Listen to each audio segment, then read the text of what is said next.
the day. Boy, for sticking around. I hope you've enjoyed the content so far. We have a bang-up session, bang-up panel for you to bring this home. We think it's going to be pretty inspiring because it has driven real change. This panel is called Driving Sports Equity Through a Racial Disparity Lens.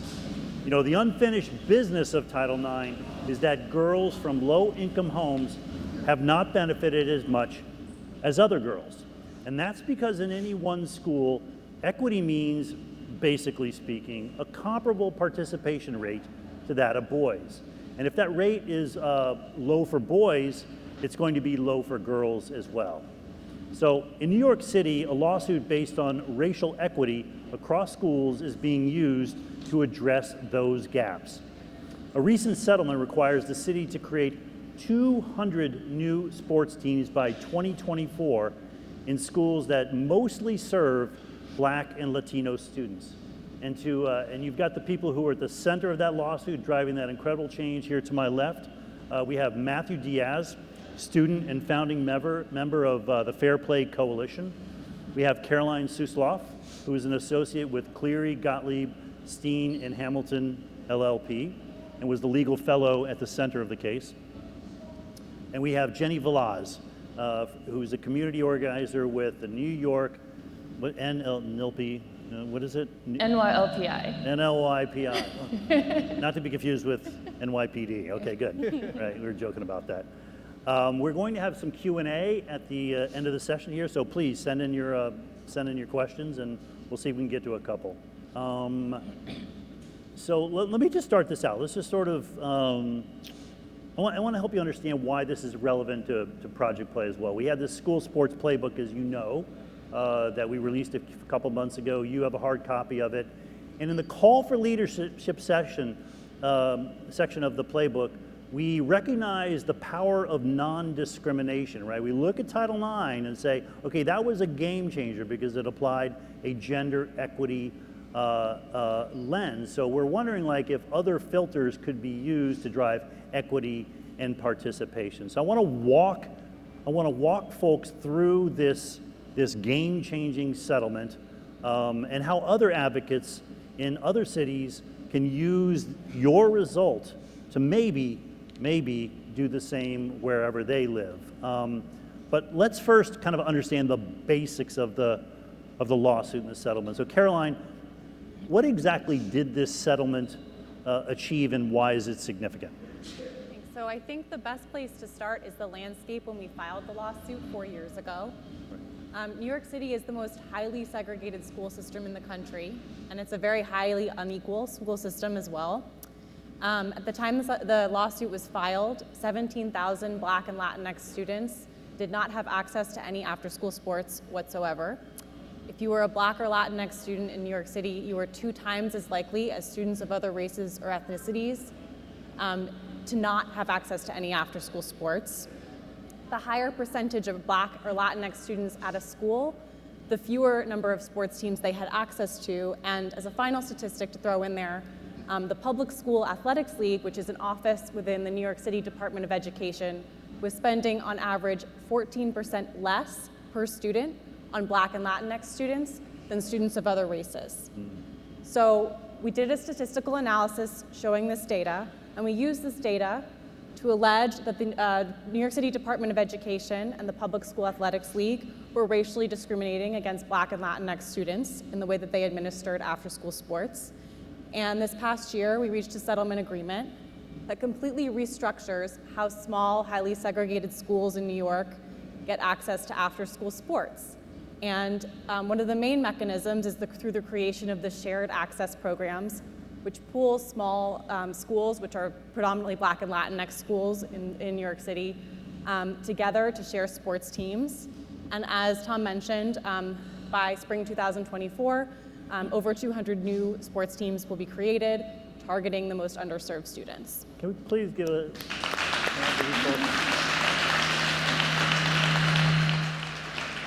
Now, this blew my mind because I have not heard of any lawsuit based upon this type of argument. Has it been applied before? Is this completely new? Have other cities done this? No, not that we know of. So we brought the lawsuit under the New York City Human Rights Law, which is a local anti-discrimination statute. And that statute is actually now being used in another lawsuit about discrimination in the New York City education system on the whole. So it's sort of an interesting area to look, I think. Many major cities have them. Yep, gotcha. Now, Matt, this got started with you, okay? You're a young person.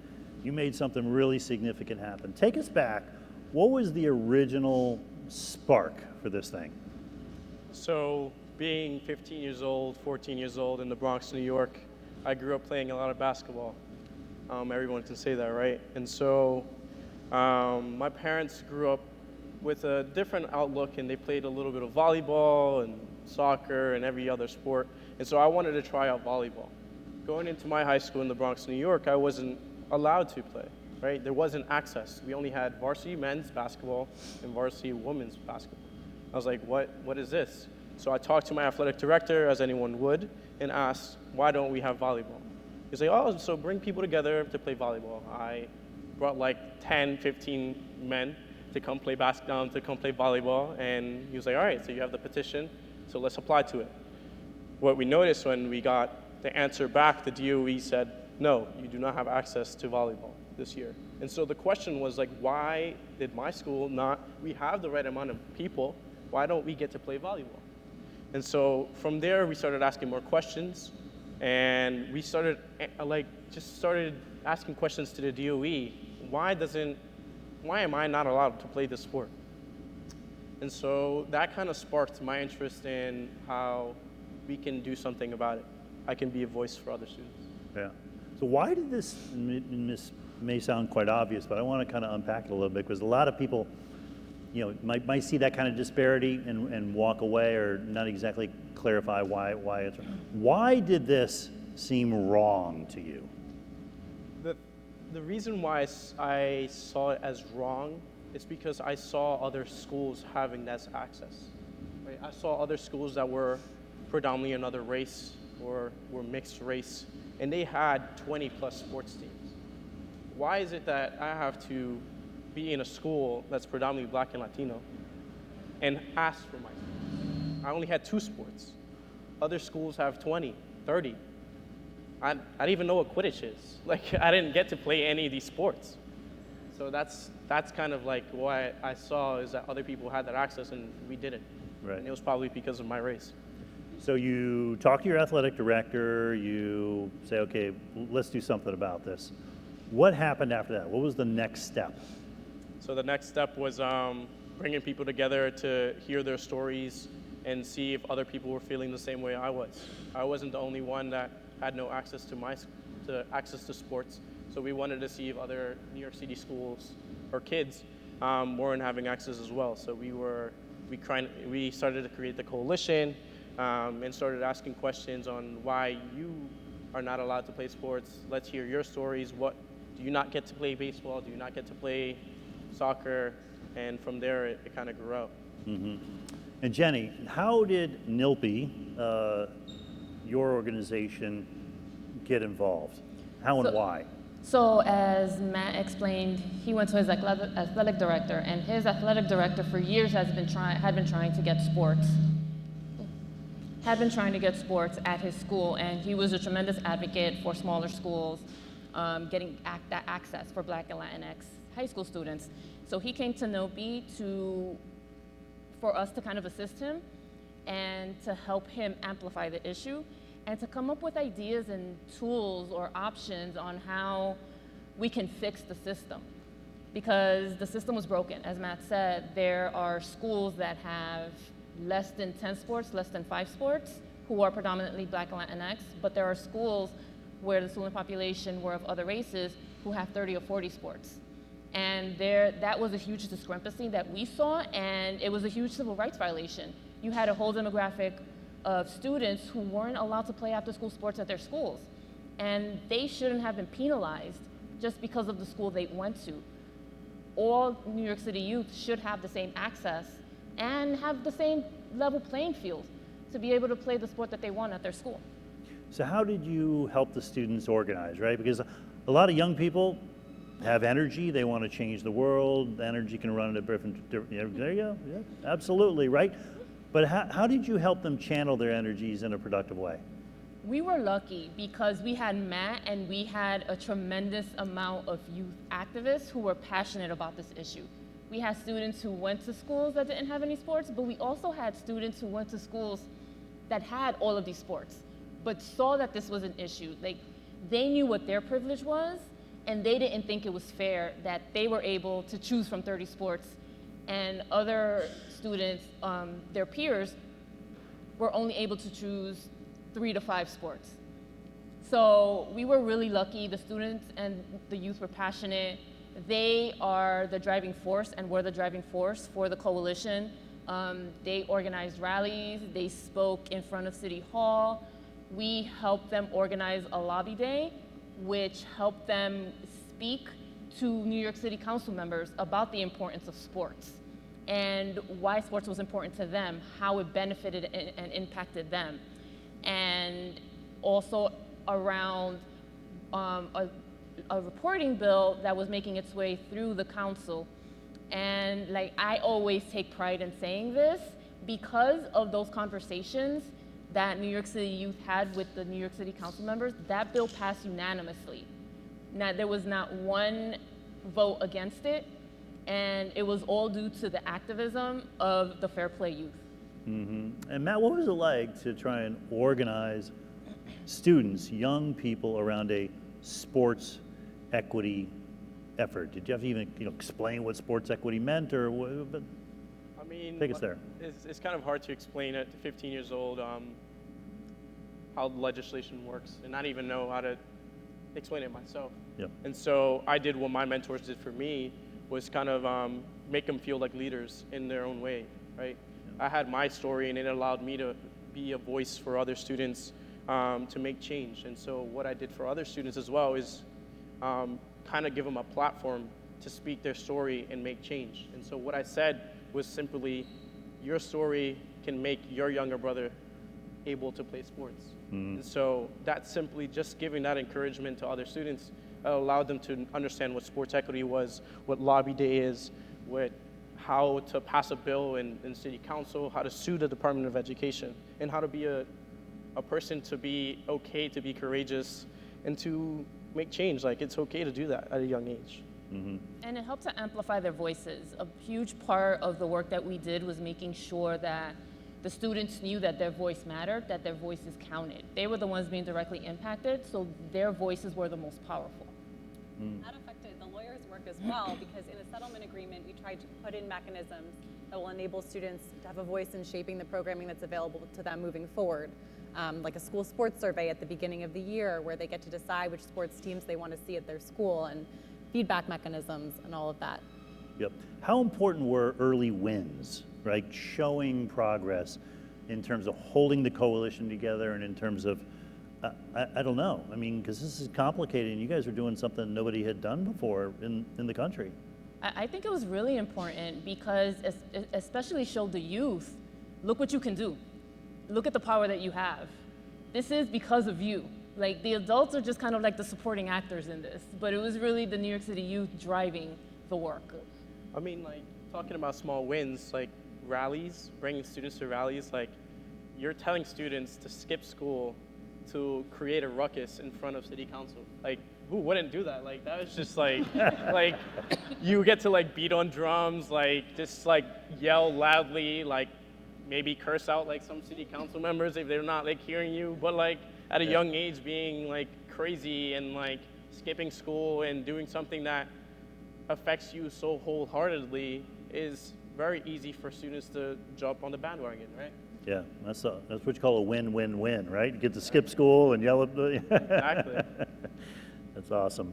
All right, so Caroline, look, the legal argument ran on a parallel track to the advocacy efforts. What was technically the legal case? So the New York City Human Rights Law is a local anti-discrimination statute. It's sort of modeled after Title II of the Civil Rights Act. And it prohibits racial discrimination in public accommodations. So I think the classic example that we always think about is hotels or restaurants or something like that. And the way that it allows you to prove racial discrimination is through proving disparate impact, that policies are having a disparate impact. So that's why I have all that data, all that statistics that I rattled off at the beginning. That was really at the core of the complaint that we filed, was proving that that different impact on different students. Mm-hmm. And other cities, again, they don't have human rights laws, or? Many major cities do. And then I think if you're thinking about, well, I guess taking one step back, I think that when you end up in court, it means that something has gone horribly wrong. And that's sort of the place of last resort. And that's why I think it's so important that our effort also involved people that were really savvy on making policy, people that were really savvy on community organizing, because the democratic process is the first place to go. But yes, other cities do have similar statutes. And I think, it's important to engage a local lawyer and have them look at the statute. Things to think about are, where is discrimination prohibited, and would our, Department of Education or our local athletics league fall within that definition? Mm-hmm. How would I have to prove discrimination? And also, if this law was violated, is there an option for a private group to go to court?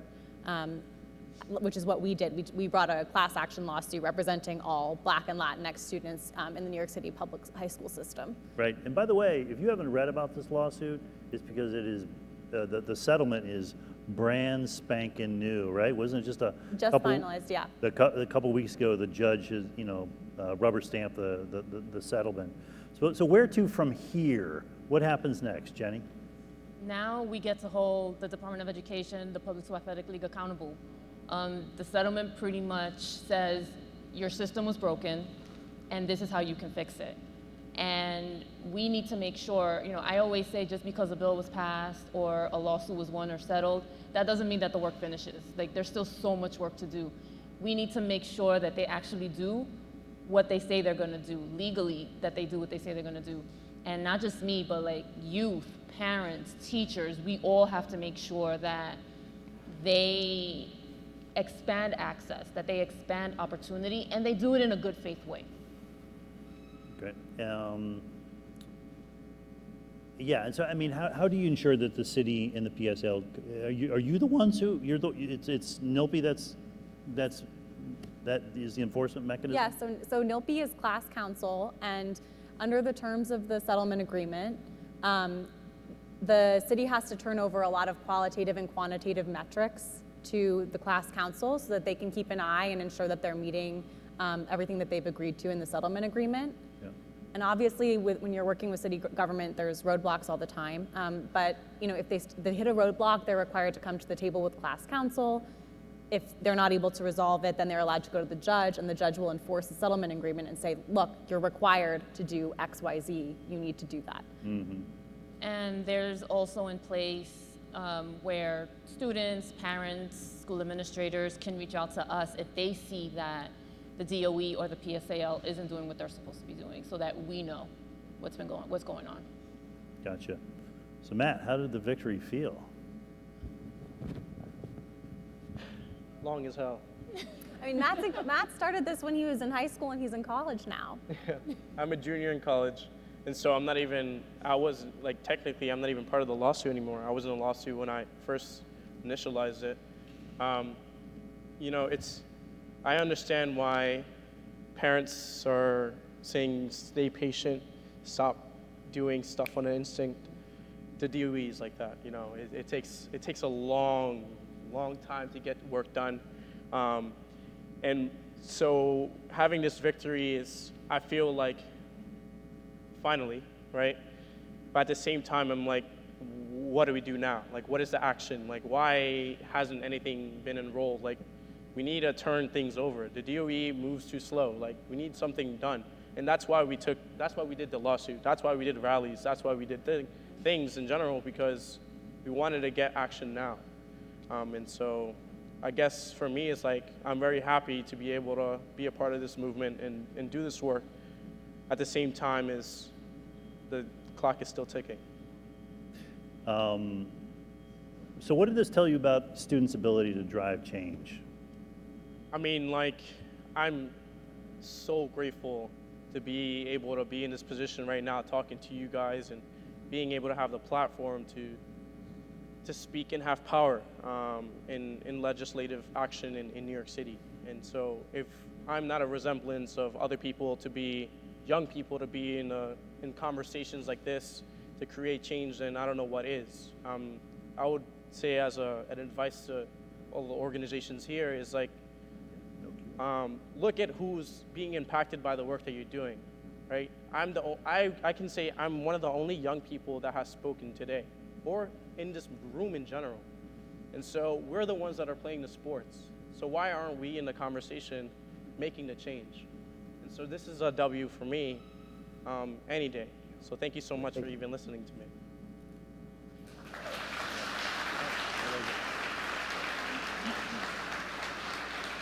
Yeah. So a question is going to pop up on this iPad, correct? There it is.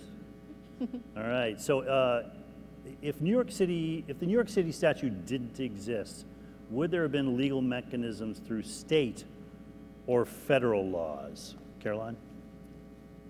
So as mentioned, the New York City statute is sort of a local version of Title II of Civil Rights Act.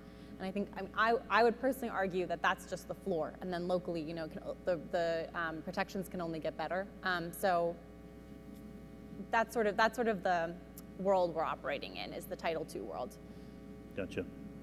How much time do we have left here? Like 1 minute, 2 minutes? 3 minutes, okay, good. Here's another one. It's, could other categories of underrepresented populations of students, disability for instance, use the same legal framework to argue for access to school sports? I'm actually not sure about the answer to that question, but Jenny does some work with disability rights too. I would say access means everyone deserves access. No one should be denied opportunity and access based on race, based on gender, based on disability. All New York City students should be given that opportunity to be able to play the sport that they want to play. Gotcha. Okay. So to wrap up here, I just want to kind of distill the lessons, because there are people in this room who are thinking, what's the toolkit here? How do I bring it back to my own city? So number one, let me get this right, and correct me if I got any of this wrong here. Number one, document the disparity. Number two, build student advocacy. Number three, identify your legal argument. And by identifying your legal argument, how would you do that? Would you reach out to, what category of organization are you? A nonprofit, legal services? How do people find entities like yours in their city? A lot of outreach, a lot of education, a lot of speaking to people about different issues, and just calling us and letting us know what's going on in the city. And we try to figure out ways how we can help. Gotcha. Yeah, New York Lawyers for the Public Interest is a local civil rights nonprofit, but they partner often with the private bar as well. So it's really just a question of getting some lawyers signed up that want to work on it.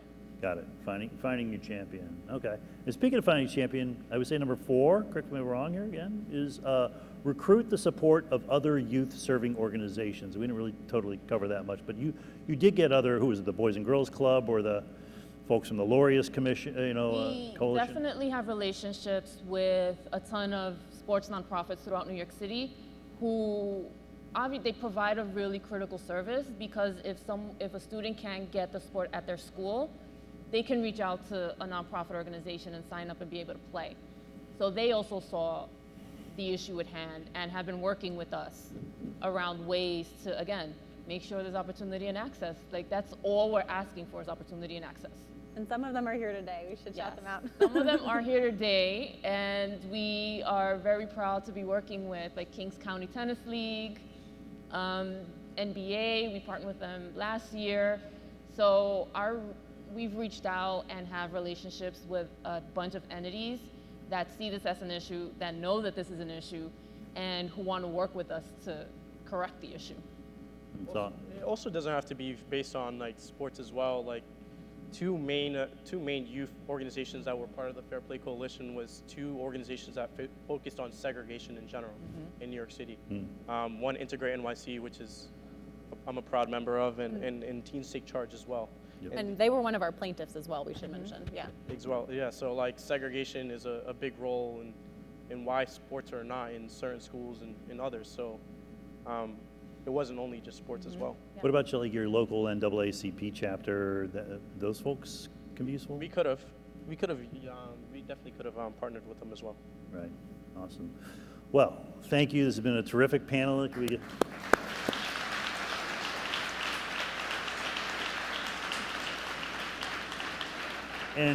And one of these panelists, I'm going to let you guess who it is going to be our intern in the Sports and Society program this summer, Mr. Matthew Diaz. And Matthew is going to help us take the lessons from this panel and try to build a school sports equity toolkit so you can bring this idea and this concept to your own towns to drive more equity in sports. So thrilled to have you, Matt. And again, awesome panel. Appreciate it. Thank you.